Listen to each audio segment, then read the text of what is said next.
Hello, my name is Eddie Tofpik. I'm Head of Technical Analysis and Senior Markets Analyst at ADM Investor Services International Limited.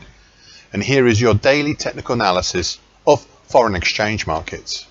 However, before we start, I just wanted to let you know that no AI, that is artificial intelligence, was ever used in the composition, production, or recognition of any of the patterns, levels, analysis, or any related items on these, my charts. This was all authentic intelligence, all my own original work, as I think you deserve to have that. So with that, Euro dollar.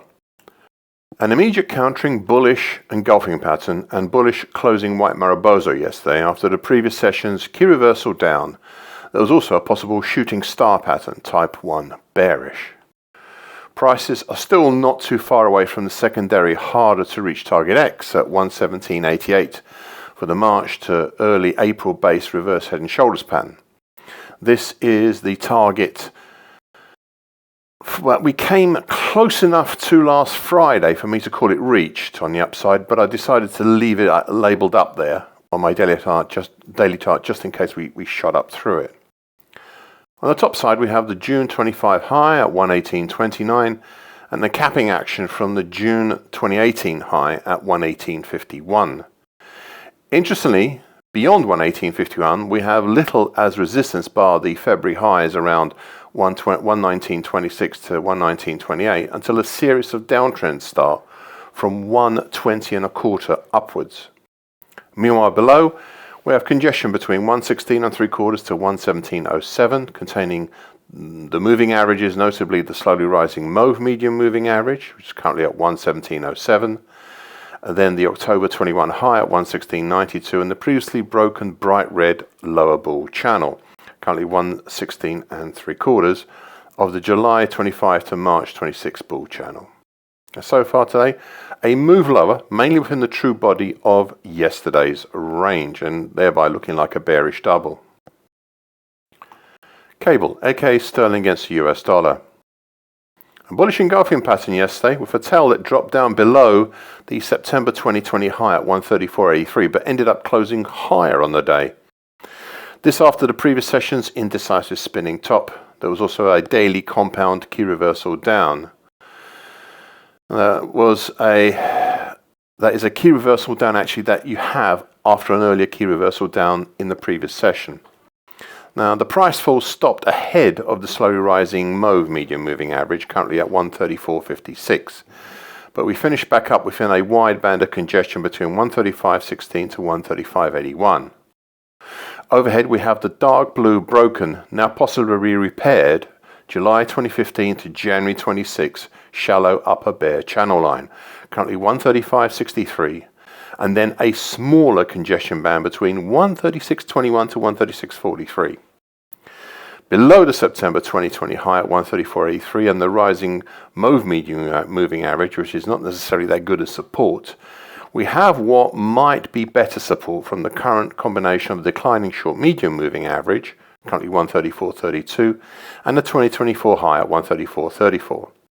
So far today, well, a pullback lower below the 135.16 to 135.81 congestion, but halting again at that September 2020 high.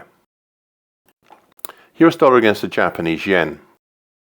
A reactionary inverted hammer pattern yesterday, traditionally seen as a bullish reversal pattern, though the data does not support that view. With some 6 to 7 times out of 10, the market sees it as a bearish continuation pattern. However, the action could also be seen as a bullish thrusting pattern, which makes it all the more interesting. This all happening after the previous session's key reversal down. The market pushed back up over the important bright red lower time, which is currently at 158.89 of the recent showrunner for this market, which is the mid-September 25 to late January 26 bullish Andrews pitch hook, though we eventually closed for a second session right on the bright red lower time, if a little higher this time. As I said yesterday, I'm quite prepared to finesse this bullish Andrews pitch hook into a shallower bullish shift pitch hook, if that is what the market desires. So far, the question has been raised by the market, but it has not justified such a move, not as yet. Further down is the green short medium moving average. That's currently at 157.62, which held up the market last Friday. And below this is the shallowly rising mauve medium moving average, currently 157.04.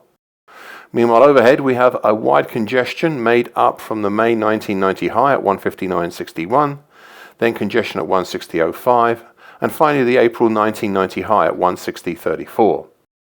In the bigger picture, prices are still within the September and November 2025 to date bright green bull channel.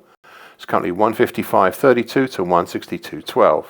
Now, previously I had, after looking at this year's actions and determining we had a mid-January to mid-March double bottom pattern, I had laid out a primary target X up in the 161.49 area and a harder to reach secondary target X1 up in the 163.19 area. These look increasingly unlikely as prices have stalled under the 160 area, and I am considering retiring them. Now, so far today, a move back up over the bright red breached lower time and towards the May 1990 high, but not reaching it as yet. US dollar against the CNH, the offshore Chinese yuan. A higher but bearish second black crow after the previous session's key reversal down and bearish engulfing pattern. Now, at a quick glance, it looks like a bearish dark cloud cover pattern, but it is not. The market is again captured in between the overhead April 23 low at 682.95 and below by the March 23 low at 680.71, and the low just under this at 680.49 established last week. Overall, the market remains within the dark blue mid-January to mid-March mildly bearish shift pitch in between the overhead dark blue upper time, currently 683.98, and the dark blue lower time below, currently at 690.07. So far today, a dip down towards the March 23 low, but not managing to test it before returning back up and moving a little higher and looking just a little bit like possibly a hammer pattern right now. US dollar against the Brazilian real. A possible inverted hammer pattern yesterday. Traditionally, that is seen as a bullish reversal pattern, though the data does not support that view. With some 6 to 7 times out of 10, the market sees it as a bearish continuation pattern. And this is actually happening after the previous session's large hammer pattern. Despite not making a new low yesterday, it didn't make one, there was still the lowest close since March 2024. Below, we still have the support of the 50% Fibonacci line of the quite large October 2018 to December 2024 move at 494.74, and below this, the next support is the 2021 low at 489.08. Meanwhile, overhead, we have resistance at the veteran but not quite so old 50% Fibonacci line of the July 19 to December 24 move at 501.48. This provided a high for last Thursday's session. Interestingly, one could regard the whole of last week's actions, because of the quite nearby to each other closes last week, as a possible small halfway hesitation. Now, it's an idea, but just for now, keep it in your mind. It's just an idea. Overall, the market is still within the now also veteran and very successful mid-December 24 to mid-April 25 bearish shift pitch hook. This long-running dark blue bearish shift pitch hook is still the very excellent showrunner here for this market. The market is in between the dark blue lower time below, currently at 484.60, and the dark blue middle time above, currently at 510.51. US dollar against the Mexican peso. An immediate countering shooting star pattern yesterday, likely a type 1 bearish pattern, after the previous session's key reversal up. The top side was capped by the recent doubled up upper bear channel line, which is currently at 1736.80. And there was hardly a tail on the pattern at all. We have congestion below, seen over most of February between 1710 to 1730. And we finished for a second session right on top of that congestion. Further overhead, we have the July 2017 low at 1743.74. And then the flatlining short medium moving average, currently 1750.81. Whilst further down we have the March 2016 low below at 1709.23 and the April 2016 low at 1703.89. Now, so far today, well, not that much. A small move higher but still capped by that doubled up upper bear channel line. Thank you for listening. This short version broadcast gives the essential market patterns and consequences. Please be aware of the risk disclaimer posted both at the front and at the back of this broadcast. Copyright is Eddie Tofpik and ADM Investor Services International Limited. And here comes the final important bit.